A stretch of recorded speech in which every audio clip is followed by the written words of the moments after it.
আজকের গল্পটা মানুষরূপী এক জানোয়ার আর সাইকোর গল্প, যে জুস বানানোর মেশিনে মানুষদের ফেলে একদম জুস বানিয়ে হত্যা করত। এতে তাদের হাড্ডি মাংসের কোনো অস্তিত্ব থাকতো না। এভাবে একের পর এক মার্ডার করতে করতে পুলিশ স্টেশনে তার নামে শত শত ফাইল জমা হয়ে যায়। এমনকি মার্ডারের কেসের ফাইল রাখার জন্য পুলিশদের আলাদা একটি বুক শেলফ বানাতে হয়। টবি যে কতটা ভয়ঙ্কর আর সাইকো তা আপনার ধারণারও বাইরে। এরই মধ্যে টবির মেয়েকে রেপ করে কুখ্যাত এক সন্ত্রাসী, যার বদলা নিতে টবি আরো ভয়ঙ্কর রূপে ফিরে আসে। পুলিশ যখন এসবের তদন্তে নামে, বেরিয়ে আসে টবির ছোটবেলা থেকে এই পর্যন্ত তার জীবনে ঘটে যাওয়া সকল অন্যায়ের কথা। তার জীবনে এমন কিছু ঘটেছে যা তাকে এসব করতে বাধ্য করছে। কিন্তু এতগুলো খুন করার পর তার শেষ পরিণতি কি হয়? সে কি আবার নতুন করে তার জীবন শুরু করতে পারবে, নাকি প্রকৃতির নিয়মে তাকে পাপের শাস্তি ভোগ করতে হবে? বলছিলাম রিসেন্টলি মুক্তি পাওয়া সারা জাগানো মুভি টবির কথা। তার আগে যারা আমার ভিডিও দেখছেন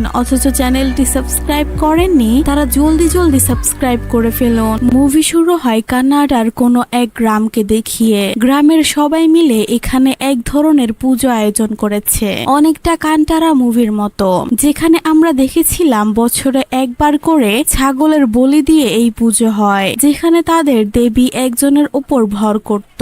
এইখানেও তেমনি দেবী এই লোকটার উপর ভর করেছে, আর তারা বলি দেওয়ার জন্য একটা ছাগলও রেডি করে রেখেছিল।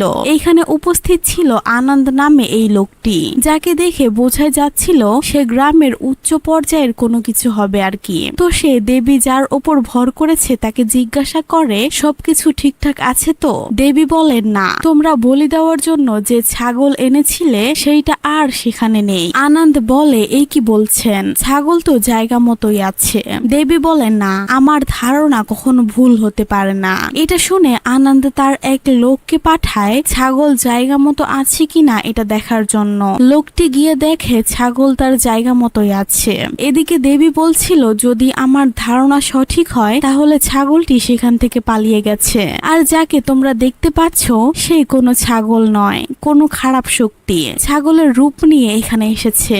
দেখা যায় সত্যি সত্যি ছাগলটি গ্রাম ছেড়ে পালিয়ে গিয়েছিল, কিন্তু সে আবার ফিরে এসেছে, যেটা কেউ জানে না। এইখান থেকে মুভির কাহিনী শুরু হয়। মুভির শুরুতে এতক্ষণ যে সিনগুলো দেখলেন সেগুলো অবশ্যই মনে রাখবেন, শেষে গিয়ে সব ঘটনা মিলে যাবে। তো এই পুলিশ স্টেশনে নতুন এসআই জয়েন হয়েছে, যাকে সব কনস্টেবলরা মিলে ওয়েলকাম করছে। এই নতুন এসআই এর নাম হলো সাম্পাত, আর সে কথা বলছিল এই থানার হেড কনস্টেবল কুশালাপ্পার সাথে। সাম্পাত কুশালাপ্পাকে জিজ্ঞাসা করে এই জায়গার ক্রাইম রেট কিরকম। কুশালাপ্পা বলে, আগে তেমন একটা ক্রাইম এখানে হতো না, চুরি ডাকাতি ছিনতাই এসব নর্মাল ঘটনা ঘটতো, কিন্তু এখন শুধু মার্ডার আর মিসিং এর কেস, ক্রাইম রেট প্রচুর হাই। এগুলো শুনে সাম্পাত বলে, চিন্তা করো না, আমি এসেছি, এখন সব ঠিক হয়ে যাবে। এইখানে আমরা জানতে পারি সাম্পাত কেবল ট্রেনিং এ মাত্র 2 বার গান চালিয়েছে। সে নাকি গুলির আওয়াজ শুনলে ভয় পায়, সে নাকি আবার ক্রাইম রেট কমাবে। তো যাই হোক, তারা কথা বলছিল, ঠিক সেই সময় বাইরে এই মেয়েটি এসে চিৎকার চেঁচামেচি শুরু করে, আর পুলিশ স্টেশনে ঢিলও মারছিল, আর বলছিল, আজ 4 দিন হয়ে গেছে আমার বাবার কোনো খোঁজ খবর নেই, আর কয়বার কমপ্লেইন করব, তোমরা আমার বাবাকে খুঁজতেছো না কেন? তো এইখানে আমরা বুঝতে পারি যে মেয়েটি কেন পুলিশ স্টেশনের সামনে এসে এভাবে চিল্লাচিল্লি করছে। মেয়েটির নাম জেনি। সে নাকে অদ্ভুত এক ধরনের রিং পড়েছিল, যেটার পেছনেও রয়েছে এক রহস্য। জেনি আরো বলে, কাল সন্ধ্যার মধ্যে আমার বাবাকে খুঁজে না পেলে ওই আনন্দকে আমি নিজের হাতে খুন করব। এই বলে আনন্দকে অনেক বকাঝকা করতে থাকে। এসব শুনে এসআই বলে, তুমি চিন্তা করো না, তোমার বাবাকে আমরা খুঁজে দিব। এরপর ভেতরে গিয়ে সাম্পাত কুশালাপ্পাকে জিজ্ঞাসা করে ওর বাবাকে, তোমরা তাকে খুঁজতেছো না কেন? কুশালাপ্পা বলে, বাদ দিন স্যার, এসবের মধ্যে না জড়ানোই ভালো হবে। সাম্পাত বলে, আরে সমস্যা নাই, বলতো সে কি এমন করে যেগুলোর বিষয়ে জানলেও আমাদের ক্ষতি হতে পারে? সে কে? তার কি কোনো কেসের ফাইল আছে? তার নাম কি? কুশালাপ্পা কিছুক্ষণ চুপ থেকে বলে, টবি, তার নাম টবি। এরপর তাকে নিয়ে যায় তার কেসের ফাইল দেখাতে। এই ঘরে তাদের কেসের নানা রকম ফাইলপত্র রাখা হয়। দেখা যায় টবির নামে শুধু একটা ফাইল নয়, অসংখ্য ফাইল জমা রয়েছে তার নামে, যার জন্য পুরো একটা বুক শেলফ লেগেছে। অর্থাৎ সে যে কতগুলো ক্রাইম করেছে হিসাব ছাড়া। একের পর এক মার্ডার, মিসিং এর সকল কেস তার নামে রয়েছে, যেগুলো শুনে নতুন এসআই একদম অবাক হয়ে যায় যে এক মাঝবয়সী লোক কিভাবে এতগুলো মানুষকে হত্যা করলো। এরপর তারা যায় ফাদারের কাছে, যে আশ্রমে টবি ছোট থেকে বড় হয়েছে। ফাদার বলা শুরু করে, এই মানুষরূপী জানোয়ারকে আমরা আশ্রয় দিয়ে সবচেয়ে বড় ভুল করেছি। একদিন ক্রিসমাসের সময় আমি সব বাচ্চাদের একটা করে গিফট দিচ্ছিলাম। সবাই গিফট নিতে আসলেও টবি গিফট নিতে আসে না। সে জন্মগত বোবা, আর ছোট থেকে তার ব্যবহার কেমন যেন অদ্ভুত। তার ভেতরে ঘটে যায় আরেক দুর্ঘটনা। টবি আগে যে আশ্রমে থাকতো সেখানে দায়িত্বে থাকা একজন লোক ছোট বাচ্চাদের ফিজিক্যালি অ্যাবিউজ করত। যখন সে সেটা টবির সাথে করতে যায়, টবি তাকে মারতে মারতে আধমরা করে দেয়। সেই দিন থেকে তার ব্যবহার আজব হয়ে গেছে। ফাদার তার কাছে গিয়ে তাকে জড়িয়ে ধরে, আর টবি অবাক হয়ে যায়, কারণ এর আগে কেউ তাকে এতটা আদর করে জড়িয়ে ধরেনি। সে বোবা বলে এতদিন কেউ তার নামও জানতো না। তাই ফাদার তাকে একটা নাম দেয়, আর তা হলো টবি। টবি নিজের নাম হাতে লিখিয়ে নেয়, আর সাথে ফাদারের নামও লিখে নেয়, কারণ সে ফাদারকে নিজের বাবার মতোই মনে করছিল। হাতে তার লেখা নামটি সে সবাইকে দেখায় যে আজ থেকে তার নাম টবি। ফাদারের থেকে এত আদর আর ভালোবাসা পেয়েও সে বদলায় না। সব সময় মারপিট, হাত পা ভাঙা, রক্ত, এসব যেন তার নিত্যদিনের অভ্যাসে পরিণত হয়েছে। এই জন্য তাকে জেলেও যেতে হয়। জেলেই টবি বড় হয়। বেশ কিছু বছর পর সে জেল থেকে ছাড়া পায়। এইদিকে চার্চে ফাদারের সাথে কয়েকজন দেখা করতে আসে, আর তাদের মধ্যে একজনের দাদি এই জমিটা চার্চে দান করে দিয়েছিল। সে এখন এসে এই জমিটা আবার ফেরত চাচ্ছে, যেটা ফাদার দিতে রাজি হয় না, কারণ একবার যেটা গরিবদের মাঝে দান করা হয়েছে সেটা আর ফেরত নেওয়া হয় না। তাই সে বলে, আমাকে খুন করে ফেললেও জমি তোমরা পাবে না। এটা শুনে তারা তাকে মারতেই যাবে, ঠিক তখনই টবি সেখানে এসে উপস্থিত হয়, কারণ সে ফাদারকে নিজের বাবা বলেই মনে করত। ফাদারকে এই অবস্থায় দেখে নিমেষে তার ভেতরের শয়তানটা জেগে ওঠে।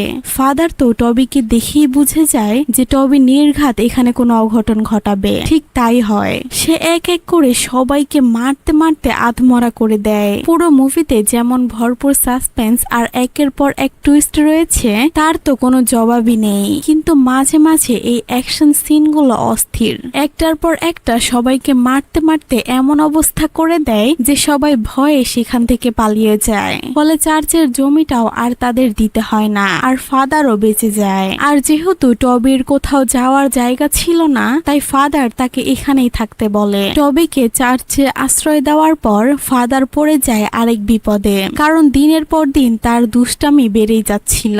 সে বাচ্চাদের মতো এক একজনের সাথে এক এক কর্মকাণ্ড করে বেড়াতো। বড় আর ছোট দেখতো না, সবার গায়ে কারণে অকারণে হাত তুলতো। এই সব কিছুর বিচার আসতো ফাদারের কাছে। ফাদারের কাছে লোকেরা বলতো, এমন পবিত্র জায়গায় এমন অসভ্য লোককে রেখেছেন কেন? ও তো চার্চের সামনে বসে বিড়ি খায় আর কত ধরনের অপকর্ম করে। আপনি ওকে চার্চ থেকে বের করে দিন, না হলে আমরা কোনো লিগ্যাল অ্যাকশন নিব। ফাদার তাদের এভাবে সেভাবে অনেক কথা বুঝিয়ে দিত যে লোকটা বোবা আর ওর মাথায় একটু সমস্যা আছে, আপনারা একটু মেনে নিন। কিন্তু কোনো কিছুতেই তার কোনো কর্মকাণ্ড থামছিল না। একসময় লোকেদের কথার চাপে পড়ে ফাদার তাকে চার্চ থেকে বের করে দেয়। এরপর সিন একটু বর্তমানে আসে। এসআই সাম্পাথ আর কুশালাপ্পা যায় দামোদর নামে এক লোকের কাছে, কারণ টবিকে চার্চ থেকে বের করে দেওয়ার পর সে দামোদর নামে এই লোকটার সাথেই থাকতো। চার্চে থেকে তাকে তাড়িয়ে দেওয়ার পরের ঘটনাগুলো এখন দামোদারই বলবে। দামোদার বলা শুরু করে যে কিভাবে তার সাথে টবির দেখা হলো। তার দেখা হলো। সিন আবার অতীতে যায়। এই দামোদারের একটা অভ্যাস ছিল, সে রাতের বেলা মাছ ধরতে যেত। তো একদিন রাতের বেলা মাছ ধরতে গেলে সে পাশে টবিকে দেখতে পায়। টবি তো বোবা, কথা বলতে পারে না। তাই দামোদার তাকে তার নাম জিজ্ঞাসা করলে সে হাত বাড়িয়ে তার নাম দেখায় যে তার নাম টবি। তো দামোদর তাকে জিজ্ঞাসা করে যে তুমি কোথায় থাকো। টবি ইশারায় জানায় যে তার কোনো বাড়ি ঘর নেই, তার খাবার দাবার কি করবে কোথায় যাবে সে কিছুই জানে না, সে আগে একটা চার্চে থাকতো। এইভাবে ইশারায় সে লোকটিকে তার অতীতের কিছু ঘটনা বলে। তো লোকটি মাছ ধরতে ধরতে তাকে বলে তোমার যেহেতু থাকার কোনো জায়গা নেই, খাওয়ার মতো কিছু নেই, তাহলে চলো আমার কাজে সাহায্য করবে, তোমাকে থাকার জায়গা দিব আর খাবার দিব, তুমি শুধু আমার হেল্পার হয়ে কাজ করবে, আমি যে কাজ করি সেই কাজে তুমি আমাকে একটু সাহায্য করবে। টবি তো এক কথায় রাজি হয়ে যায়। রাজি না হয়ে আর উপায় কি, তার তো কোথাও যাওয়ার জায়গা নেই, সে থাকবে কোথায়, খাবে কি, তাই সে এক কথায় দামোদরের প্রস্তাবে রাজি হয়ে যায়। তো পরের দিন আমরা দেখতে পাই দামোদর আসলে একটা সরকারি হাসপাতালে মরচুরিতে কাজ করে, অর্থাৎ লাশ কাটার কাজ করে। সে টবিকে সেখানে নিয়ে যায়। টবিকে নিয়ে যাওয়ার পর সে ভাবে টবি হয়তো এসব দেখে ভয় পাবে, কারণ যে কোনো সাধারণ মানুষ লাশ দেখলে অথবা লাশ কাটাকাটি দেখলে ভয় পায়, কিন্তু টবির ক্ষেত্রে ব্যাপারটা ছিল একেবারেই উল্টো। সে তো ভয় পাচ্ছিলই না, উল্টো একেবারে নর্মাল ছিল, যেটা দেখে দামোদর অনেকটা অবাক হয় আর বুঝতে পারে এই টবি সাধারণ কোনো মানুষ না। টবি আরো উৎসাহিত হয়ে তাকে জিজ্ঞাসা করে কাজ কিভাবে করব।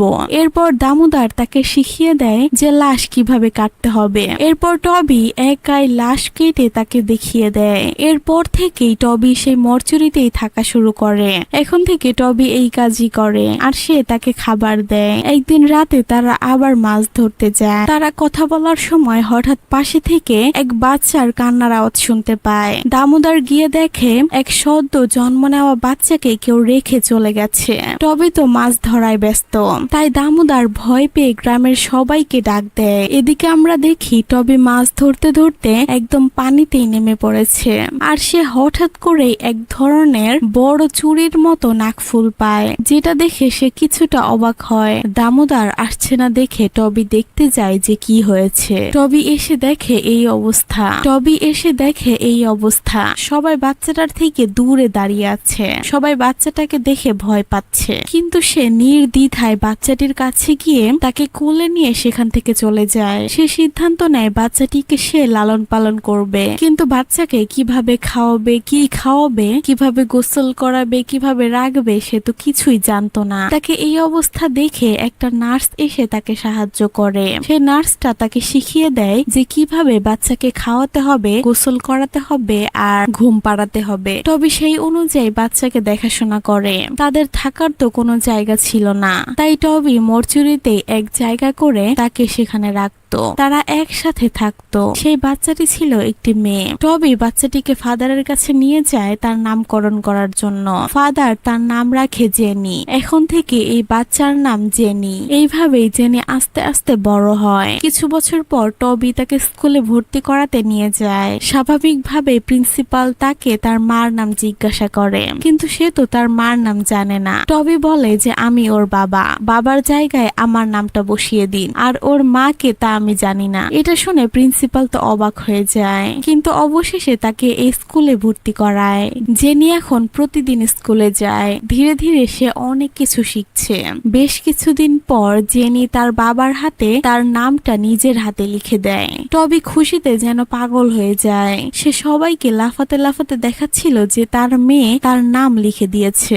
এটা শুনে সবাই তাকে বলে তাহলে এই খুশিতে আমাদের একটু ড্রিঙ্ক করা, আজকে সবার ড্রিঙ্কের টাকা আমি দিব, সবাই ইচ্ছা মতো খাও। এটা শুনে সবাই অনেক খুশি হয়ে যায়, কিন্তু দোকানদার বলে তোমার আগের অনেক দেনা পাওনা আছে, আগে সেগুলো পরিশোধ করো, তারপরে সবাইকে দিব।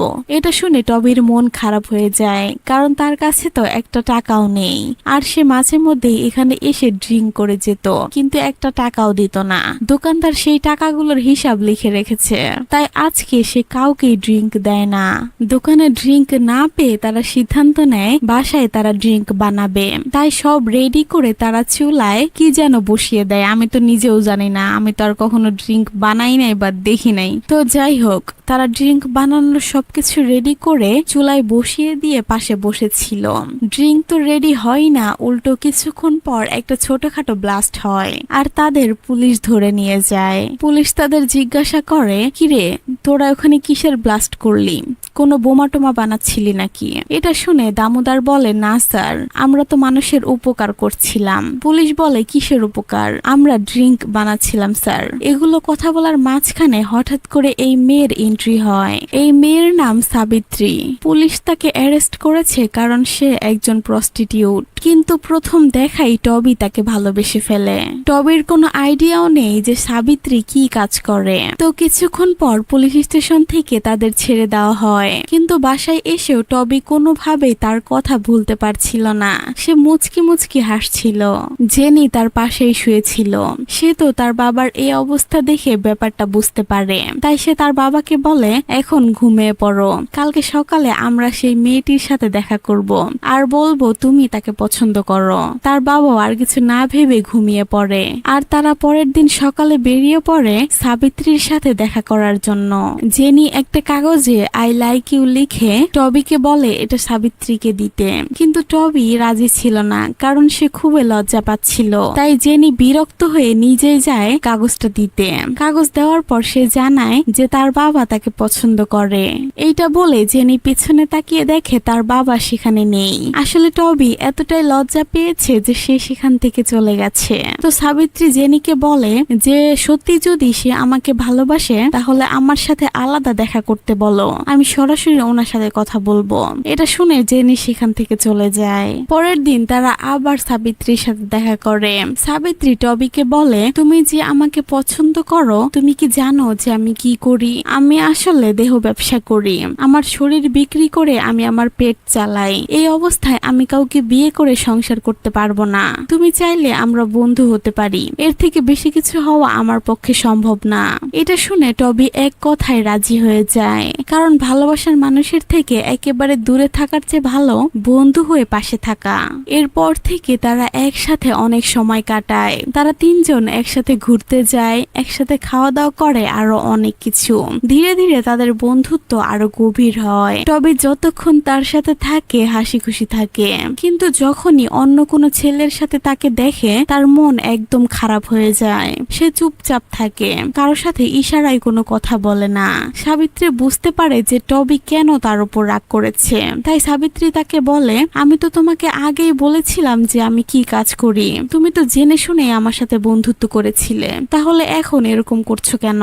সাবিত্রী ইচ্ছা করে তার সাথে কথা বলে, কিন্তু তবুও টবির রাগ ভাঙে না। সে সবসময় সাবিত্রীর সাথে অভিমান করে থাকতো। কিন্তু একদিন সাবিত্রী তার সাথে ভালোভাবে কথা বলে সবকিছু মিটমাট করে নেয়। এরপর আবার সবকিছু ঠিক হয়ে যায়। কিন্তু একের পর এক ছেলেকে সাবিত্রীর সাথে দেখে টবি কিছুতেই মেনে নিতে পারছিল না। সে দিন দিন নেশায় ডুবে যাচ্ছিল।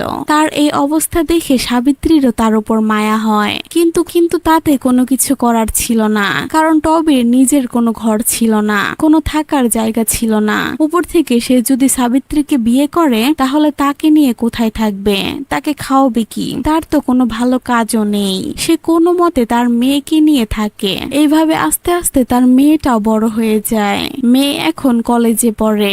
একদিন কলেজ শেষে এক টিচার তাকে বলে, তোমার সাথে আমার কিছু পার্সোনাল কথা আছে, ছুটির পরে আমার সাথে দেখা করো। এখন স্যার যেহেতু বলেছে তাহলে দেখা তো করতেই হবে।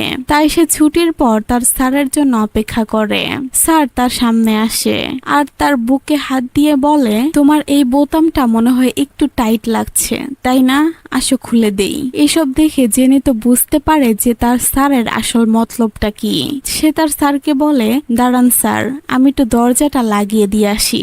সে আস্তে করে দরজা লাগিয়ে পায়ের জুতা খুলে তাকে ইচ্ছা মতো মারা শুরু করে আর পুরো ক্যাম্পাস দৌড়িয়ে তাকে মারে। এরপর বাসায় এসে সে মন খারাপ করে বসেছিল। সাবিত্রী এসে তাকে সান্ত্বনা দেয় আর বলে, মেয়েদের জীবনে কখনো না কখনো এসব পরিস্থিতির সম্মুখীন হতে হয়। তুমি টবিকে কিছু বলো না, ও আবার উল্টাপাল্টা কি না কি করে বসে, ওর তো কাজের কোনো ঠিক ঠিকানা নেই। এটা শুনে জেনি সিদ্ধান্ত নেয় টবিকে সে কিছুই বলবে না, কারণ টবি স্কুলে আবার উল্টাপাল্টা কোনো কিছু করলে তাকে কলেজ থেকে বের করে দিতে পারে। তো এইখানে আমরা আরো জানতে পারি যে জেনি সংসারের খরচ চালানোর জন্য সমুদ্র থেকে শামুক কুড়িয়ে সেটা বাজারে বিক্রি করে, কারণ টবি দিনে যা ইনকাম করে করে সারাদিন নেশা পানি করে সেটা শেষ করে ফেলে। এইভাবে সেদিন নেশা করে সে সাবিত্রীর কাছে যায়। সাবিত্রী তো তাকে দেখে একদম রেগে যায় আর তার ওপর পানি ঢেলে দেয় আর বলে, সারাদিন কোথায় নেশা করে পড়ে থাকিস তার তো কোনো ঠিক নেই। তোর মেয়ের দিকে একটু খেয়াল রাখিস। মেয়েটা এখন বড় হয়েছে, কখন কোথায় যায় কি করে তার তো কোনো খোঁজ খবরই রাখিস না। আগে নিজের থাকার জন্য একটা ঘর বানা, তারপর আমার সাথে দেখা করতে আসিস। টবি এটা শুনে এক্সাইটেড হয়ে ইশারায় বলে, যদি আমি ঘর বানাই তাহলে কি তুমি আমাকে বিয়ে করবে? সাবিত্রী বলে, আগে বানা তারপর দেখা যাবে। টবি এরপর লেগে যায় ঘর বানানোর কাজে। সে সবার কাছে টাকা হাওলাত চায়, সে টাকা ইনকাম করতে শুরু করে, কিন্তু কোনোভাবে একটা ঘরের টাকা সে জোগাড় করতে পারে না। সিন একটু করে বর্তমানে আসে। আমি ওই ঘরের কথা বলার পর ও একটা ঘরের জন্য সবকিছু করতে রাজি ছিল, আর এইটাই ওর জীবনে কাল হয়ে দাঁড়িয়েছে। সিন আবার ফ্ল্যাশব্যাকে যায়। দেখানো হয় দামাস্কার নামে এক লোককে। সে এই এলাকার বড় ডন। এমন কোনো খারাপ কাজ নেই যে সে করে না। তার কাজে কেউ বাধা দিলে অথবা তার বিরুদ্ধে কেউ গেলে শহরের কোনায় কোনায় তার মিসিং পোস্টার লাগায়, আর কিছুদিন পর তাকে সত্যি সত্যি মিসিং করে দেয়, অর্থাৎ তাকে হত্যা করে ফেলে। এতটাই ভয়ঙ্কর এই দামাস্কার। এইখানকার থানা পুলিশ সব তার হাতের মুঠোয়। তাকে বাধা দেওয়ার মতো কেউ নেই। সে তার ইচ্ছা মতো তার খারাপ কাজ এইখানে চালিয়ে যায়। অন্যদিকে দেখানো হয় আনন্দকে। আনন্দের কথা মনে আছে? মুভি শুরুতে যে একজন লোককে দেখিয়েছিলাম আর বলেছিলাম যে এই লোকটা হয়তো গ্রামের পাওয়ারফুল কোন একজন ব্যক্তি। তো যাই হোক, আনন্দ এখানে মাংসের ব্যবসা করে। সে নতুন দোকান দিয়েছে। সে গ্রামের বাড়ি থেকে কয়েকটা ছাগল এনে এখানে মাংস বিক্রি করছে, কিন্তু দোকান চালু করতে না করতেই সে দামাস্কার এখানে এসে উপস্থিত। সে এসে সরাসরি ছাগলের মাংসের ওপর কেরোসিন তেল ঢালতে থাকে আর তাকে জিজ্ঞাসা করে, এই ছাগলগুলো কোথা থেকে এনেছিস? আনন্দ দামাস্কারকে সরাসরি না দেখলেও তার পাওয়ার সম্পর্কে একটু ধারণা রাখত, তাই সে দামাস্কারের সাথে তর্কে জড়ায় না। সে যা বলে সে চুপচাপ শুনে যায়। দামাস্কার কেরোসিন ঢালতে ঢালতে জিজ্ঞাসা করে যে এই ছাগলগুলো কোথা থেকে এনেছিস? আনন্দ বলে, কেরালা থেকে ইম্পোর্ট করেছি। কেন স্যার, কি হয়েছে? এরপর দামাস্কার সরাসরি ধমক দিয়ে বলে, এরপর থেকে যদি আমাদের কাছ থেকে ছাগল না নিস তাহলে তোর খবর আছে। আসলে দামাস্কারের এইখানে ছাগলের ফার্ম রয়েছে, কিন্তু সে বাইরের তুলনায় অধিক মুনাফা দিয়ে ব্যবসা করত, যার ফলে সবার তার কাছ থেকে ছাগল কিনলেও তাদের ব্যবসায় লস হতো। তাই আনন্দা বাইরে থেকে ইম্পোর্ট করে ছাগল নিয়ে এসেছিল। তো দামাস্কার তাকে ধমকিয়ে সেখান থেকে চলে যায় আর যাওয়ার সময় বলে, এরপর থেকে আমাদের কাছ থেকে জিনিস নিবি, না হলে তোর খবর আছে। কিন্তু এত কিছুর পরেও আনন্দা তার কথা শোনে না। সে আবার বাইরে থেকে ছাগল ইম্পোর্ট করে নিয়ে আসে। আনন্দ রাতের আধারে ছাগল নিয়ে আসে যেন দামাস্কার টের না পায়, কিন্তু কোনোভাবে দামাস্কার এই খবরটা পেয়ে যায়, কিন্তু সে তখন তাকে কিছু বলে না, চুপচাপ সেখান থেকে চলে যায়। কিন্তু পরের দিন থেকে দামাস্কারের লোকেরা এলাকায় আনন্দের মিসিং পোস্টার লাগাতে শুরু করে, অর্থাৎ এখানে বোঝাই যাচ্ছিল যে কয়দিন পরে তারা আনন্দকে মেরে ফেলবে। তাই আনন্দরা ভয়ে বনে জঙ্গলে লুকিয়ে বেড়াচ্ছিল। আনন্দের দুই সাথীর মধ্যে একজন বলে, আমাদের পথের কাটা এই দামাস্কার, যদি ওকে শেষ করে দেওয়া যায় তাহলে আমাদের আর কোনো সমস্যা নেই, আমরা নির্দ্বিধায় এখানে ব্যবসা করতে পারবো। এটা শুনে আনন্দ বলে, আরে এসব তুই কি বলছিস? এত বড় বুকের পাটা কার রয়েছে যে ওকে খুন করবে? কিন্তু তার সাথী বলে, আছে, এরকম বুকের পাটা একজনের আছে। তো ব্যাস, এরপরে তারা চলে আসে টবির কাছে। তারা জানতো যে টবি একটু অন্যরকম আর এখন তার একটা ঘরের অনেক প্রয়োজন। তাই আনন্দরা তাকে বলে, তুমি দামাস্কার নামে ওই লোকটাকে হত্যা করো আর আমরা তোমাকে থাকার জন্য একটা ঘর বানিয়ে দিব, যেটা শুধু তোমার হবে। তুমি পরিবার নিয়ে সেখানে থাকতে পারবে, শুধু আমাদের এই কাজটা করে দাও। এটা শুনে টবি তো এক কথায় রাজি হয়ে যায়, কারণ এখন তার একটা ঘরের বিশেষ প্রয়োজন, কারণ সাবিত্রীকে বিয়ে করে সে সেই ঘরে থাকতে চায়। তো পরের দিন টবি প্ল্যান করে আবার অনেকগুলো ছাগল ইম্পোর্ট করে নিয়ে আসে, যেগুলো দেখা মাত্রই দামাস্কার সেখানে এসে উপস্থিত। কিন্তু আনন্দা এগুলো দেখে একদম ঘাবড়ে যায় আর ভাবতে থাকে, এখন যদি দামাস্কার এসে এগুলো দেখে তাহলে আমাকে মেরেই ফেলবে। বলতে বলতে দামাস্কার সেখানে এসে উপস্থিত। আনন্দ দামাস্কারকে গিয়ে বলে, ভাই এগুলো আমি আনাইনি, আর কে এনেছে তাও আমি জানি না, এগুলোর বিষয়ে কোনো কিছুই আমি জানি না। দামাস্কার এটা শুনে বলে, তাহলে কে করেছে এত বড় দুঃসাহস? এটা বলা মাত্রই ছাগলদের মধ্যে থেকে এন্ট্রি নেয় টবি তার সামনে আসে। দামস্কার তার লোকদের পাঠায় টবিকে মারার জন্য, কিন্তু টবি এক এক করে সবাইকে মারতে মারতে আধমরা করে দেয়। এই মুভির অ্যাকশন সিনগুলো ছিল অস্থির, যা মুভি না দেখলে আপনারা বুঝতে পারবেন না। তো সবাইকে মারতে মারতে এক পর্যায়ে সে দামস্কারকেও শেষ করে দেয়। আর বাংলা ছবির মতো শেষে পুলিশ এসে তাকে ধরে নিয়ে যায়। আনন্দ তো মনে মনে অনেক খুশি, কারণ এখন থেকে তাকে আর বিরক্ত করার মতো কেউ নেই, তার পথে আর কোনো বাধা নেই, সে নির্দ্বিধায় তার ব্যবসা চালিয়ে যেতে পারে। তো টবিকে পুলিশ ধরে নিয়ে যাওয়ার সময় জেনি অনেক কান্না করছিল। তখন টবি হাতের ইশারায় তাকে বোঝায় যে তুমি চিন্তা করো না, আমাদের নতুন একটি ঘর হবে। এরপর পুলিশ তাকে ধরে নিয়ে যায়। সিন আবার বর্তমানে আসে। এসআই সাম্পাত আর কুশালাপ্পা এই ঘরের সামনে এসে জেনি বলে ডাকতে থাকে, কিন্তু বাড়ির ভেতর থেকে কেউ সাড়া দেয় না। একটু পর পাশের বাড়ি থেকে একটি মহিলা বের হয়ে আসে আর বলে, আপনারা কাকে খুঁজছেন স্যার? পুলিশরা বলে, জেনিকে খুঁজতেছি। ও কোথায়? মহিলাটি তাদের বসতে দেয় আর বলে, ওই যে ওই ছোট্ট মেয়েটিকে দেখছেন, ওই হলো জেনির মেয়ে। অফিসার সাম্পাত সেই মহিলাটাকে জিজ্ঞাসা করে, টবি জেলে যাওয়ার পর কি হলো? আনন্দ কি তাদের ঘর বানিয়ে দিয়েছিল? এটা শোনা মাত্রই মহিলাটি হতাশ চোখে এই ভাঙাচোরা ঘরটার দিকে তাকায়। অর্থাৎ আনন্দ হয়তো এই ভাঙাচোরা ঘরটাই তাদের বানিয়ে দিয়েছিল। এরপর সিন আবার ফ্ল্যাশব্যাকে যায়, অর্থাৎ এর পরের ঘটনাগুলো ওই প্রতিবেশী মহিলাটাই বলছিল। দামাস্কার মারা যাওয়ার পর আনন্দের আর কোনো কম্পিটিটর ছিল না। সে ধীরে ধীরে দামাস্কারের জায়গা দখল করে নেয়। সে সব জায়গায় রাজত্ব করছিল, যত রকম ইল্লিগাল কাজ সে করছিল। ধীরে ধীরে সে একজন বড় সাপ্লায়ার হয়ে যায়। এইদিকে কয়েক বছর পর টবি জেল থেকে ছাড়া পায়। সে খুশি মনে প্রথমে যায় সাবিত্রীর বাসায়, কিন্তু গিয়ে দেখে সাবিত্রীর অলরেডি আরেকজনের সাথে বিয়ে হয়ে গেছে। এটা দেখে টবির অনেক মন খারাপ হয়, কিন্তু আর তো কিছু করার নেই। এরপর সে চেষ্টা করে আবার স্বাভাবিক জীবনে ফিরে আসার। তারা সমুদ্র থেকে শামুক কুড়িয়ে মাছ ধরে সেগুলো বাজারে বিক্রি করত, আর এভাবেই তাদের দিন পার করছিল। টবির মেয়ে জেনি এইখানে থাকা একটি ছেলেকে পছন্দ করে, ছেলেটিও তাকে পছন্দ করে। তাদের দুজনকে দেখে বোঝা যাচ্ছিল তারা একে অপরকে অনেক ভালোবাসে। একদিন এগুলো বিক্রি করার সময় আনন্দ এসে তাকে দেখে আর বলে, আরে তুই জেল থেকে ছাড়া পেলি কবে? আর জেল থেকে বের হয়ে আমার সাথে তো একবার দেখাও করলি না। আর ঘর কেমন লেগেছে? ঘর পছন্দ হয়েছে? টবি বলে, হ্যাঁ, তার ভালো লেগেছে। এরপর আনন্দ বলে, আরে রাখ, এগুলো ফালতু কাজে রেখে দে, এখন থেকে তুই আমার সাথে কাজ করবি। এটা শুনে জেনি তার বাবাকে বলে, আমার বাবা কারোর জন্য কাজ করবে না, আমার বাবা নিজের জন্য কাজ করবে, কোনো খারাপ কাজ আমি আমার বাবাকে করতে দিব না। এটা শুনে আনন্দ তখন তো কিছু বলে না, শুধু এতটুকু বলে যে তোমার কোনো কিছুর প্রয়োজন হলে অবশ্যই আমাকে বলবে। এটা বলে সে সেখান থেকে চলে যায়। কিন্তু পরের দিন টবিরা বাসায় ফিরে দেখে তাদের ঘর তালা মারা, আর ঘরের উপর একটা নোটিশ ঝুলানো আছে যেখানে লেখা ছিল এই জায়গাটি অন্য আরেকজনের, তাই সে এই জায়গাটি আবার ফেরত নিয়ে নিয়েছে। এটা দেখে তারা অনেক উকিলের কাছে যায়, অনেক বড় বড় অফিসারের কাছে যায়, কিন্তু কোনো লাভ হয় না, কারণ সবই তো ছিল আনন্দের হাতে। সে ইচ্ছে করে এসব করেছিল যেন টবিকে আবার সাহায্যের জন্য তার কাছে আসতে হয়। দেখা যায় সত্যি পরের দিন টবি আনন্দের কাছে এসেছে সাহায্য চাওয়ার জন্য। এখন আনন্দ তো এটারই অপেক্ষায় ছিল। সে টবিকে বলে, তুমি চিন্তা করো না, আমি তোমাকে সাহায্য করব, কিন্তু তোমাকে আমার হয়ে কাজ করতে হবে, আমি যা বলবো সেটা শুনতে হবে।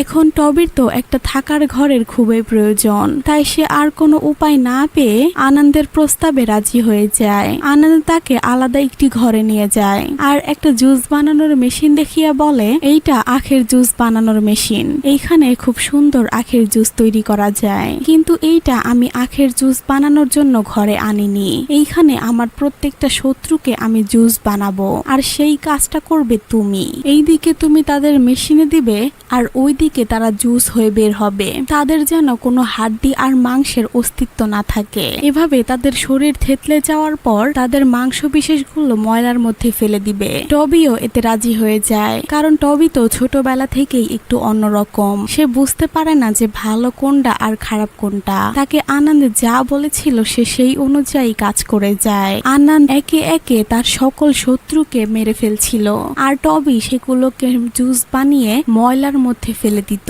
এইভাবে টবি যে একের পর এক কতগুলো খুন করে তার কোনো হিসাব নেই। আর আনন্দ এখন নির্দ্বিধায় তার ব্যবসা চালিয়ে যাচ্ছে। ধীরে ধীরে সে আরো পাওয়ারফুল হয়ে ওঠে। এইবার তো সে নির্বাচনেও দাঁড়িয়ে যায় এবং তার প্রতিপক্ষে যে ছেলেটি দাঁড়িয়েছে আনন্দ টবির মাধ্যমে তাকেও মেরে ফেলে আর তাকে জুস বানিয়ে সেই ময়লার মধ্যে ফেলে দেয়। এরপরে তার আর কোনো কম্পিটিটর থাকে না আর এইভাবে সে নির্বাচনেও জিতে যায়। অন্যদিকে দেখানো হয় জেনিকে। জেনি বিক্রমের সাথে বসে চা খাচ্ছিল। এই বিক্রমকে জেনি পছন্দ করে। বিক্রমও জেনিকে অনেক ভালোবাসে। বিক্রম জেনিকে বলে, তোমার বাবা তো এখন আনন্দের হয়ে কাজ করে। আমার মনে হয় তোমার বাবা কোনো খারাপ কাজ করছে। তুমি খেয়াল করেছো যে এলাকা থেকে কিভাবে একের পর এক মানুষ মিসিং হচ্ছে?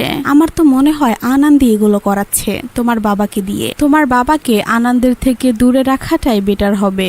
জেনিও তার কথাটা বুঝতে পারে যে আসলেই হয়তো তার বাবাকে দিয়ে আনন্দ কোনো খারাপ কাজ করিয়ে নিচ্ছে আর সে তার লক্ষ্যে পৌঁছানোর জন্য তার বাবাকে ব্যবহার করছে। আর তাই পরের দিন জেনি আনন্দের বাসায় আসে আর জোরে জোরে তার নাম ধরে চিৎকার করতে থাকে। একটু পর আনন্দ বেরিয়ে আসে আর জেনি তাকে বলে, এই তুই আমার বাবার পিছনে পড়ে আছিস কেন?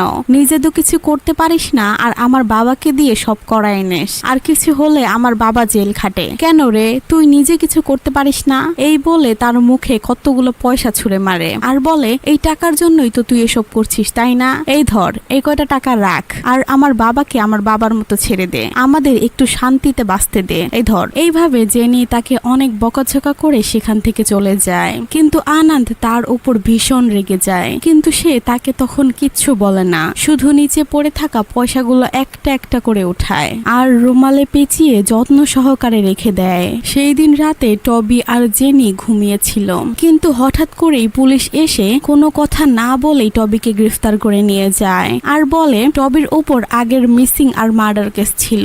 আমাদের সন্দেহ এখন যে মিসিং হচ্ছে সেগুলোর মধ্যেও টবির হাত রয়েছে। এই বলে পুলিশরা তাকে অ্যারেস্ট করে নিয়ে যায়। টবিকে ধরে নিয়ে যাওয়ার পর টবির বন্ধু দামোদর আনন্দের কাছে যায় আর সাহায্য চায়। আনন্দ এমন একটা ভাব করে যেন সে কিছুই জানে না। সে শুধু বলে, টবির মেয়ে জেনিকে আসতে বলো, আমি ওর সাথে কথা বলবো। কিন্তু জেনি তার সাথে দেখা করতে যায় না। সেদিন রাতে হঠাৎ করে আনন্দ জেনির ঘরে আসে আর সরাসরি ঘরের মধ্যে ঢুকে যায়। আর এরপরে কি হয় সেটা আমাদের দেখানো হয় না, শুধু এতটুকু দেখানো হয় আনন্দ প্রতি রাতে ঠিক একই সময় জেনির ঘরে ঢুকে আর কেউ একজন মাটির ব্যাংকে একটা একটা করে পয়সা ফালায়, অর্থাৎ বারবার এটা রিপিট হতেই থাকে। আনন্দ প্রতি রাতে একই সময় জেনির কাছে যায় আর ব্যাংকে একটা একটা করে পয়সা পড়তেই থাকে। এইভাবে বারবার প্রতি রাতে এটা রিপিট হতে থাকে। এইভাবে কিছুদিন যাওয়ার পর টবি জেল থেকে ছাড়া পায়, কিন্তু তাকে আবার কোনো না কোনো নতুন কেস দিয়ে জেলে ঢুকিয়ে দেওয়া হয়। আর অবশ্যই এই সব কিছু আনন্দাই করছিল। আর ওইদিকে জেনির ব্যাপারটা বারবার রিপিট হতেই থাকে আর পয়সা ফলানোর ব্যাপারটাও। এইভাবে বেশ কয়েক মাস কেটে যায়। টবি আবার জেল থেকে ছাড়া পায় আর এইবার টবি জেল থেকে ছাড়া পেয়ে সরাসরি বাড়িতে চলে আসে। আর বাড়িতে এসে সে মদ খাওয়ার জন্য মাটির ব্যাংকটা ভাঙছিল টাকা বের করার জন্য, কারণ সে ভালো করেই জানতো তার মেয়ে পয়সা জমায় ব্যাংকে। জেনি এটা দেখে ভীষণ রেগে যায় আর তার বাবাকে চিৎকার করতে করতে বলে, নিজে তো ইনকাম করতে পারো না, 2 দিন পর পর জেলে যাও, আর আমি কষ্ট করে যে 2টা টাকা ইনকাম করি, নিজে চলি আর জমাই, সেগুলোর দিকেও তোমার নজর। খবরদার বলছি, ব্যাংকে টাকাগুলো রেখে দাও, খরচ করবে না। আর এইখানে ক্যামেরা জেনির পেটে ফোকাস করলে আমরা দেখতে পারি যে জেনি প্রেগনেন্ট। টবি তো এটা দেখে যেন আকাশ থেকে পড়ে, কারণ জেনির তো এখনো বিয়েই হয়নি, তাহলে সে প্রেগনেন্ট হলো কিভাবে? পরের দিন গ্রামের কিছু মানুষ এর বিচার নিয়ে বসে। তারা সেখানে আনন্দকেও ডেকে নিয়ে আসে আর বিচার তো হবেই, কারণ জেনির তো এখনো বিয়েই হয়নি। আর গ্রামে বিয়ের আগে এভাবে প্রেগনেন্ট যেহেতু হয়েছে সেহেতু জেনিকে অনেক অপমান করা হয় আর আনন্দ তাকে খুঁচিয়ে খুঁচিয়ে অনেক খারাপ কথা বলে, যেটা বিক্রম একদমই সহ্য করতে পারে না, কারণ বিক্রম তো জেনিকে ভালোবাসে। তাই এক পর্যায়ে বিক্রম এসবে বিরক্ত হয়ে বলে দেয় যে জেনির পেটে যে বাচ্চা রয়েছে সেটা তারই বাচ্চা, সেই জেনির পেটের বাচ্চার বাবা, এবং সে জেনিকে বিয়ে করতেও রাজি। সে জেনিকে খুব ভালোবাসে, এমনকি জেনিও তাকে ভালোবাসে। এগুলো শোনা মাত্রই টবি তো রেগে আগুন হয়ে যায়। সে দৌড়ে যায় বিক্রমকে মারতে, কিন্তু জেনি তাকে বাধা দিয়ে বলে বিক্রমকে মারতে হলে আগে আমাকে মারতে হবে। আমি ওকে ভালোবাসি আর ও আমাকে ভালোবাসে, আমরা দুজনে বিয়ে করতে চাই। এটা শুনে টবি হতভম্ব হয়ে যায় আর জেনির উপর রেগে সেখান থেকে চলে যায়। এরপর গ্রামবাসী সবাই মিলে তাদের দুজনের সম্মতিতেই তাদের বিয়ে দেয় আর তাদের সেই ঘরেই থাকতে বলে। অন্যদিকে টবির দিন কাটছিল খুবই দুঃখে। সে মানুষদের সাথে মারামারি করে দিন পার করে, সারাদিন নেশা করে। তার খাবার দাবারের কোনো ঠিক নেই, কোথায় থাকে না থাকে তার কোনো ঠিকানা নেই। সে নেশা করে এদিক ওদিক পড়ে থেকে তার দিন কেটে যায়। কিছু মাস পর জেনির একটা ফুটফুটে মেয়ে সন্তান হয়। টবি তাদের ওপর এখনো রেগেছিল। সে তাদের দেখলেও তাদের সাথে কথা বলতো না, কিন্তু দিনে একবার হলেও তার নাতিকে দেখতে যেত। লুকিয়ে লুকিয়ে সে তার নাতনিকে দেখে চলে আসতো। এভাবেই কিছু বছর কেটে যায়। জেনির মেয়ে বড় হয়েছে। অন্যদিকে আনন্দা এখন আরো বেশি পাওয়ারফুল হয়ে গিয়েছে। তার অনৈতিক কাজকর্ম আরো বৃদ্ধি পেয়েছে। একদিন এক পুলিশ অফিসার এসে তার কাজে বাধা দেয় আর তাকে বলে আমাকে 50 লাখ টাকা দিতে হবে, আর না হলে তোমাকে কোনো কাজই করতে দিব না। এই এলাকায় তো দূরের কথা, শহরের বাইরেও তোমাকে কোনো কাজ করতে দিব না। কোনো অনৈতিক কাজ করলে আমি তোমাকে অ্যারেস্ট করব। এটা শোনা মাত্রই আনন্দ আর কোনো উপায় না পেয়ে তাকে টাকা দিতে রাজি হয়ে যায়। পরে আনন্দ চিন্তা করে যে আমি এসব ইল্লিগাল কাজ করি, এগুলো ওই অফিসারটা জানলো কিভাবে, তাকে কি এসব জানালো। একটু খোঁজ খবর নেওয়ার পর সে জানতে পারে বিক্রম পুলিশদের এসব জানিয়েছে। বিক্রম হলো জেনির স্বামী। আনন্দ এটা জানা মাত্র একদম রেগে ফেটে পড়ে আর তার মনে পড়ে টবির কথা। এতদিনে সে তো টবির কথা ভুলেই গিয়েছিল। আর বিক্রমের কথা জানার পর সে সিদ্ধান্ত নেয় টবিকে দিয়ে সে বিক্রমকে খুন করাবে। তাই এরপর সে সোজা চলে যায় টবির কাছে। এসে সে তার ব্রেন ওয়াশ করতে শুরু করে। তাকে বলে তোমাকে এত সুন্দর একটা ঘর বানিয়ে দিলাম আর এখন তোমায় দাঁড়ে দাঁড়ে ঘুরো, তোমার থাকার কোনো জায়গা নেই কেন? ও বুঝতে পেরেছি, সে বাসাতে তো তোমার মেয়ে আর মেয়ের জামাই থাকে, এই জন্যই তো তোমার এই অবস্থা। তুমি জানো তোমার অনুপস্থিতিতে বিক্রম তোমার মেয়েকে ধর্ষণ করেছে আর তাকে গর্ভবতী করে দিয়েছে। এখন জেনি আর কোনো উপায় না পেয়ে বিক্রমের সাথে সংসার করছে, আর তুমি এসব না জেনে না বুঝে তাদের উপর রাগ করে চলে এসেছো। বিক্রম তোমার কাছ থেকে জেনিকে সরানোর জন্য এসব করেছে। তুমি আস্তে করে ছেলেটাকে রাস্তা থেকে সরিয়ে দাও, আর এরপরে দেখবে সবকিছু ঠিক হয়ে গেছে। জেনি আবার তোমার কাছে ফিরে আসবে, তোমরা আবার একসাথে থাকবে, সবকিছু আবার ঠিক হয়ে যাবে। ওই বিক্রম ছেলেটা একদমই ভালো না, তোমার মেয়ের জীবনটা নষ্ট করে দিবে। বাচ্চাটা হওয়ার পর তুমি জেনিকে আরো ভালো ঘরে বিয়ে দিতে পারবে, তোমার মেয়ের জীবন সুন্দর হবে। এই জন্য আগে বিক্রমকে খুন করতে হবে, তাই তুমি গিয়ে আগে বিক্রমকে রাস্তা থেকে সরিয়ে দাও।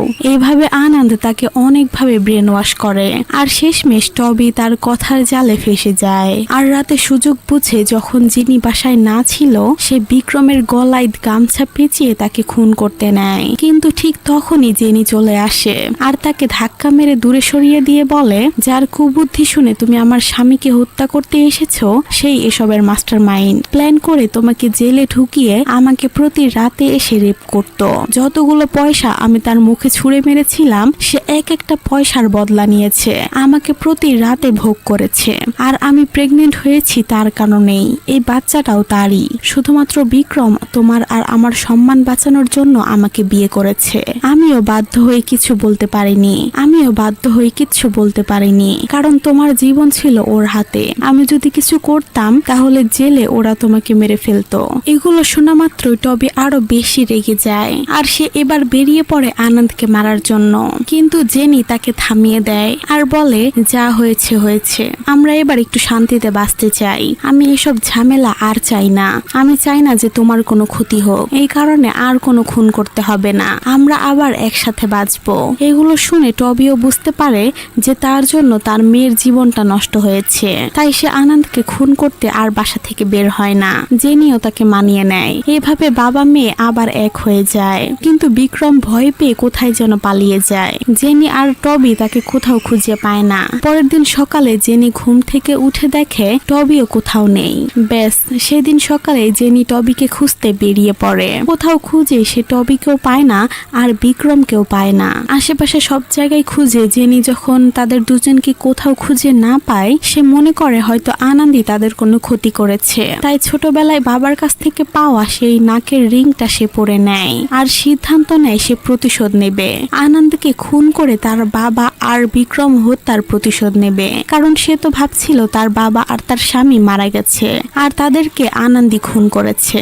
এইভাবেই সে প্রতিশোধ নেওয়ার জন্য বেরিয়ে পড়ে। আর একদিকে সে পুলিশকেও কমপ্লেন দিয়ে রাখে যে তার বাবাকে সে খুঁজে পাচ্ছে না। তাই সে দেবীর নাকের রিং পরে মা কালী রূপে বেরিয়ে পড়ে প্রতিশোধ নেওয়ার জন্য। আর এইভাবে অতীত আর বর্তমান একসাথে মিলে যায়, কারণ আজকে তো জেনি পুলিশ স্টেশনে এসে পুলিশদের সাথে চিল্লাচিল্লি করে গেছে যে তার বাবাকে সে খুঁজে পাচ্ছে না। আর এইসব ঘটনা তারা জানতে পারছিল জেনির প্রতিবেশীর কাছ থেকে। এতক্ষণ পুলিশরা যাদের যাদের কাছ থেকে টবির বিষয়ে জানছিল, শেষে শুধু তাদেরকে একটাই প্রশ্ন করে যে আপনার কি মনে হয় টবি কি ফিরে আসবে? এগুলো শুনে তারা উত্তর দেয় যে হ্যাঁ, টবি অবশ্যই ফিরে আসবে, কারণ টবি সবার থেকে আলাদা, অন্যরকম। সে তার মেয়ের প্রতিশোধ নেওয়ার জন্য অবশ্যই ফিরে আসবে। দেখা যায় সত্যি টবি আর বিক্রম ফিরে এসেছে। টবি বিক্রমকে নিয়ে এক জায়গায় লুকিয়েছিল, কারণ সে জানতে পেরেছিল আনন্দা তাদের দুজনকেই খুন করতে চায়। তাই সে লুকিয়ে গ্রামের বাড়িতে চলে গিয়েছিল। কিন্তু আনন্দা যখন জানতে পারে যে আবার তারা ফিরে এসেছে, সে তাদের লোককে পাঠিয়ে দেয় তাদের দুজনকে খুন করতে। আনন্দের লোকেরা তাদের দুজনকে গিয়ে ইচ্ছা মতো মারে। মারতে মারতে একদম বিক্রমকে মেরেই ফেলে। আর টবিকেও তারা সেই একইভাবে মারছিল, শরীরের কোন জায়গা বাদ রাখছিল না। বিক্রম এক পর্যায়ে মারা যায়, কিন্তু টবিকে হাসপাতালে নিয়ে যাওয়ার পর সে কোনো মতে বেঁচে আছে। তার অবস্থা এমন যে সে বাঁচতেও পারে আবার মারাও যেতে পারে, কোনো গ্যারান্টি নেই। তার হাতে হয়তো আর বেশি সময় নেই। এসবের খবর পেয়ে ফাদারও তাকে দেখতে এসেছে। প্রতিবেশী মহিলাটা ফাদারকে বলে জেনির মেয়েকে আপনার আশ্রমে নিয়ে যান, ওইখানেই ও সেফ থাকবে। আমার কাছে ওর কোনো সেফটি নেই। আনন্দের লোকেরা যে কোনো সময় এসে ওকে নিয়ে যেতে পারে। ফাদার সিদ্ধান্ত নেয় যে সে তাকে আশ্রমেই নিয়ে যাবে। এইদিকে জেনি হাতে চাকু নিয়ে আর নাকে দেবীর নাক ফুল পরে বেরিয়ে পড়ে প্রতিশোধ নিতে। তার পেছনে পেছনে ডক্টরও চলে আসে, যে ডক্টর তার বাবা আর বিক্রমের চিকিৎসা করেছে। সে জেনিকে অনেক থামানোর চেষ্টা করে, কিন্তু জেনি কারো কোনো কথাই শুনছিল না। সে শুধু চায় প্রতিশোধ নিতে। আনন্দা তার পুরো জীবনটাই নষ্ট করে দিয়েছে, তাই সে সরাসরি গিয়ে আনন্দের গায়ে চাকু মারা শুরু করে। আনন্দ নিজেকে বাঁচানোর জন্য জেনিকে দূরে সরিয়ে দেয়। একটু পর আনন্দের লোকেরা এসে জেনিকে চেপে ধরে আর আনন্দ নিজের হাতে জেনিকে খুন করে। এরপর তাকেও ঠিক ওই রকম ভাবে মারা হয় যেই রকম ভাবে টবি অন্য লোকেদের খুন করত। তাকেও জুস বানানোর মেশিনে দিয়ে একদম পিষে ফেলা হয় আর তার মাংস আর হাড্ডিগুলো সেই ময়লার মধ্যে ফেলে দেওয়া হয়। টবি যখন হাসপাতালে এইগুলো জানতে পারে, তার হঠাৎ করেই কি যেন হয়ে যায়। সে উঠে বসে। তাকে দেখে মনে হচ্ছিল তার শরীরে অন্য কিছু ভর করেছে। সে সরাসরি বাসায় গিয়ে সেই নাক ফুলটা পরে।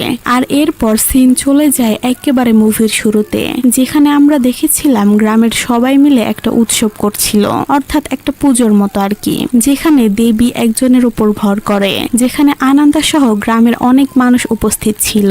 এরপর সেখানে সবাইকে অবাক করে দিয়ে টবি চলে আসে। সাদা ঘোড়ার উপরে সেই নাক ফুলটা পরে সে এন্ট্রি নেয়। এই মুভিতে তার প্রত্যেকটা এন্ট্রি ছিল অস্থির। তাকে দেখে সবাই অবাক হয়ে যায়, কারণ তার তো বাঁচারই কথা না। সে এইভাবে ঘোড়ায় চড়ে কিভাবে এখানে আসলো, এটা দেখে সবাই বুঝে যায় যে হয়তো তার উপর দেবী ভর করেছে। এরপর আর কি, সে নেমে এক এক করে আনন্দের প্রত্যেকটা লোককে খুন করছিল। একজনকে ধরছিল আর মেরে ফেলছিল, একজনকে ধরছিল আর মেরে ফেলছিল। এই মুভির প্রত্যেকটা ফাইট সিন ছিল অস্থির। আমি নিজে বসে এই পুরো মুভিটা দেখেছি। পুরো মুভিতে এক একজনের অ্যাক্টিং যেমন দুর্দান্ত, ফাইট সিনের তো কোনো কথাই নেই। পুরো মুভিটা আমার কাছে অস্থির লেগেছে। আমি হিন্দি ডাবিং এ দেখেছি। এভাবে এক এক করে সে আনন্দের প্রত্যেকটা লোককে মেরে ফেলে। এরপর পালা আসে আনন্দের। দুজনের মধ্যে অনেকক্ষণ মারামারি হয় আর এক পর্যায়ে টবি দেবীর সেই তলোয়ারটি নিয়ে তার ঘাড় থেকে মাথা পুরো আলাদা করে দেয়, যেটা দেখে সবাই হতভম্ব হয়ে যায়। ঠিক সেই সময় সেখানে পুলিশ এসে উপস্থিত হয়, আর পরিস্থিতি বেগতিক দেখে পুলিশটি সরাসরি তার উপর গুলি চালিয়ে দেয়। আর সেই পুলিশটা এই প্রথম কার উপর গুলি চালিয়েছে, অর্থাৎ ইনকাউন্টার করেছে। আর তার গুলিতেই টবির এখানে মৃত্যু হয়। টবির মৃত্যুর পর জেনির মেয়ে তার কাছে এসে অনেক কান্নাকাটি করে, আর তাকে নিয়ে যায় ফাদার তাকে তার আশ্রমে নিয়ে যায়। এখন থেকে জেনির মেয়ে আশ্রমেই বড় হবে। আর এইভাবেই টবির চ্যাপ্টার ক্লোজ হয়ে যায়। মুভিটা আমার কাছে বেশ ভালোই লেগেছে, বিশেষ করে অ্যাকশন সিনগুলো। তো মুভিতে আনন্দ যেমন অনেক অপরাধ করেছে, টবিও কিন্তু অনেক অপরাধ করেছে। এই কারণে তাদের দুজনকেই দুনিয়াতে শাস্তি পেতে হয়েছে। কেউ তার জীবনটা সুন্দরভাবে গড়ে তুলতে পারেনি, সবাইকেই তার অপরাধের শাস্তি ভোগ করতে হয়েছে। তো আজকের মতো আমি এখানেই বিদায় নিচ্ছি। হাজির হব নতুন কোনো ভিডিও নিয়ে। আসসালামু আলাইকুম।